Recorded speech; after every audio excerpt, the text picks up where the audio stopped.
इनके बल और वीरता में कोई कम नहीं है। अगर मैं पहले से जानता तो ये हरगिज़ स्वयंवर का इरादा नहीं करता, मगर अब क्या हो सकता है। सीता को इन कायरों के गले पड़ने से तो अच्छा है कि वह कुंवारी ही रहे। बर्खास्त स्वयंवर बर्खास्त मेहरबानी करके आप लोग अपनी अपनी तशरीफ यहां से ले जाएं और औरती में बैठकर अपनी शेखी जमाएं। बस बस बस राजन होकर इस कदर ज्ञानवान बलवान इस परीक्षित बात पर तीरों का मान जो बिना विचारे कहते हो ये बेटे तुम्हारे टीके हैं, करते हैं घायल हृदय को, बची है बहुत सरिके एक एक छेद है छाती पर, एक एक तुम्हारी बॉडी में सबको अपमानित कर डाला केवल इनकी नदानी पे। सच्चे वीर सच्चे योद्धा अपमान नहीं सह सकते हैं। अरे जिन्हें सुनने का काम नहीं वे चुप कैसे रह सकते हैं। वीर रघुवीर राम जी के होते हुए ये अनुचित वाणी क्या डाली है। ये वाणी में चुपते हैं कि पृथ्वी तीरों से खाली है।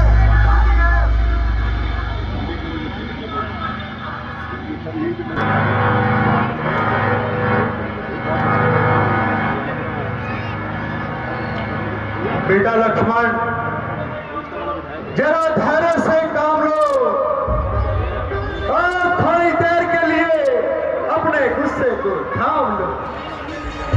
इस समय तुम्हारा तेजी करना उचित नहीं है।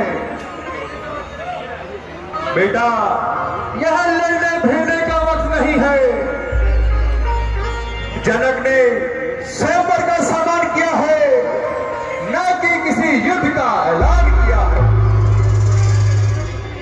इस समय तो जनक बेचारा खुद ही निराश है, क्योंकि उसकी सभी मनोकामनाओं का नाश हो चुका है। यद्यपि तुम्हारी बहादुरी में कोई शक नहीं, फिर रामचंद्र की मौजूदगी में तुम्हें बोलने का कोई हक नहीं।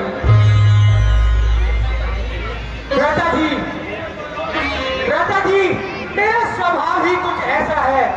अपमान ना मुझे गवारा है कृपा गुरु के चरणों की, बल और बर्दाश्त तुम्हारा है। अभिमान त्याग कर कहता हूँ आदेश आपका पाऊं मैं, तो इस धन्य की क्या मिसाल पूरा ब्रह्मांड उठाऊं मैं। घर को चल कर तू ले आऊं बाण सितारों को, सूरज की तरह पीस के रखूं पृथ्वी और पहाड़ों को। यह धनुष तुम्हारा खिंचा पिटा दिन जैसा जिस गिरती में है, सैकड़ों को तक ले दौड़ूं इतना तो बल उंगली में है।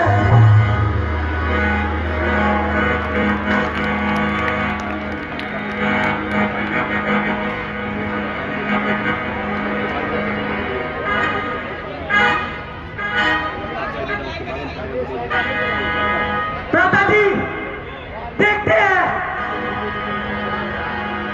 जनक कैसे कैंची की तरह जुआन सब चला रहे हैं और हर किसी की इज्जत को मिट्टी में मिला रहे हैं। पिताजी सिर्फ आपके हुक्म का इंतजार है और जनक है और मेरी तलवार है।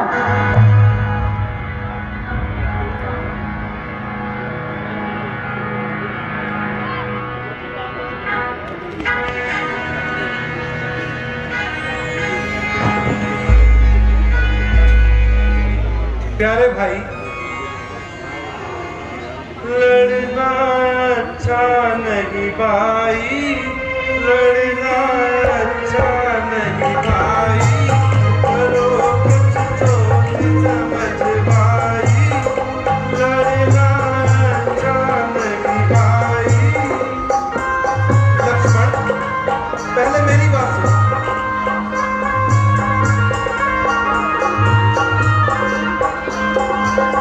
बेमौके तेज करना और बिना ही बात लड़ना, नहीं इसमें कोई बड़ाई, लड़ना अच्छा नहीं भाई।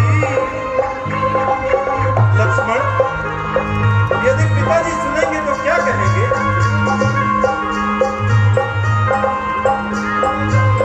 अगर पिताजी सुन पावेंगे हम दोनों को धमकावेंगे, होगी झूठी रुसवाई, करो कुछ सोच समझ भाई, लड़ना अच्छा भाई। लक्ष्मण, मेरे बहादुर भाई, यह केवल तुम्हारा ख्याल है, वरना तुमको काया कहने की भला किसकी मजाल है? लक्ष्मण, कोई मनुष्य तुमको ऐसे शब्द कहे और रामचंद्र चुपचाप सुनता रहे? प्यारे भाई, जब तुमने धनुष को हाथ ही नहीं लगाया तो तुम्हारी बहादुरी में भला कैसे फर्क आया?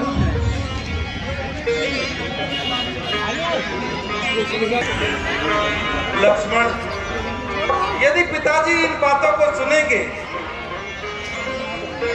तो हम दोनों को सख्त सजा देंगे। और फिर लक्ष्मण, हम अपनी मर्जी से यहाँ नहीं आए हैं, मुनि विश्वामित्र जी हमको अपने साथ लेकर आए हैं। इसमें उनकी भी बदनामी है, क्योंकि इस वक्त ये हम दोनों के स्वामी हैं। लक्ष्मण, जो कुछ मुनि विश्वामित्र जी हुक्म दे हमें वही करना चाहिए और इनकी आज्ञा के बाहर एक भी कदम नहीं धरना चाहिए।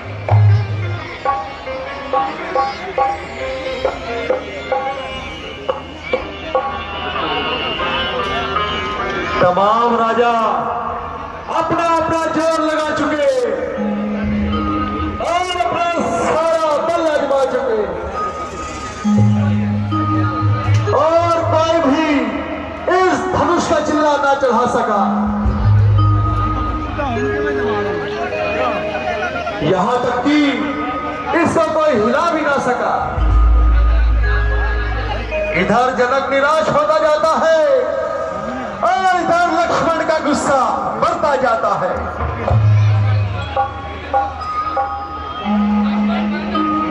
लक्ष्मण पल में खून की नदियां बहा देगा और इस यज्ञ मंडप को रणभूमि बना देगा। इस स्वयंवर का फैसला कर देना ही उचित है और इसी में सबकी भलाई है।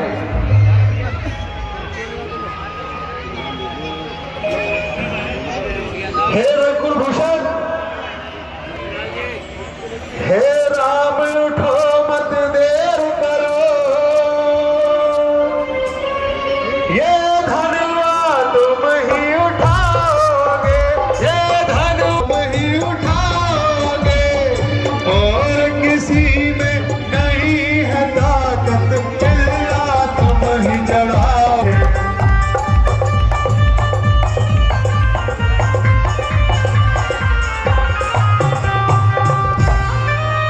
हे रघुकुल भूषण, अब किस बात का इंतजार है? आओ, यही तुम्हारी परीक्षा का समय है। अब अधिक देर न लगाओ और इस धनुष का चिल्ला चढ़ाओ। गुरु जी आज्ञा आपकी,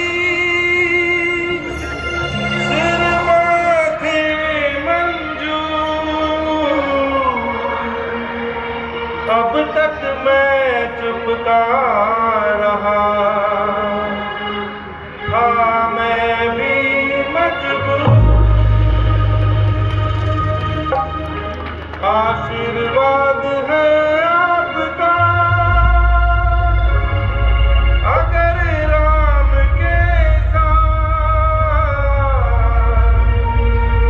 मुश्किल ये कुछ भी नहीं है, मामूली बात। सत्यवचन।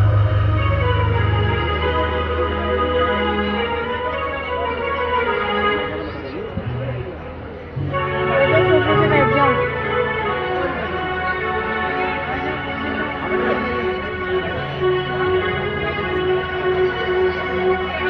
आओ मेरे करतार, जग पालनहार, मेरी लाज रख। आओ मेरे करतार, जग पालनहार, मेरी लाज रख। आओ मेरे करतार।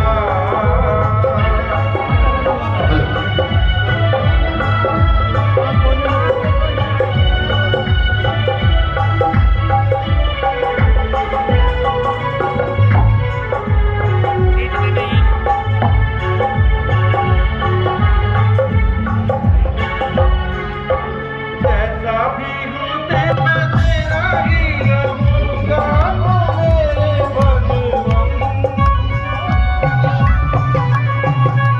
जैसा भी हूँ तेरा, मैं तेरा ही रहूँगा, ओ मेरे भगवान। ओ मेरे दाता, जग पालनहार, मेरी नैया है मझधार, रंग के मनहार। आओ मेरे करतार।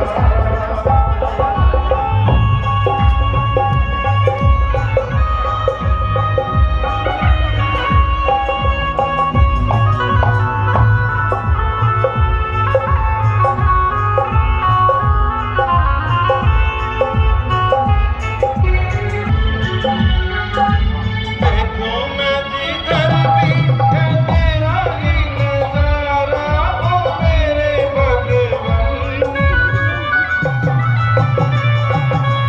देखो मैं जिधर भी है तेरा ही नजारा, ओ मेरे भगवान। ओ मेरे दाता, जग पालनहार, मेरी नैया है मझधार, बच्चे के मनहार, मेरी लाज रख।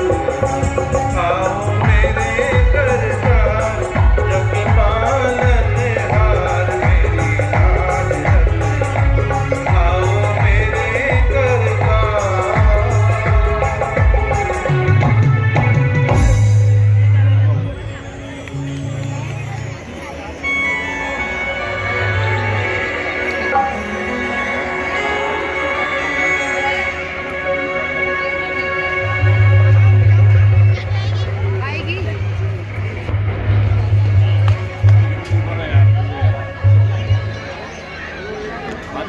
हाँ लेकर तेरे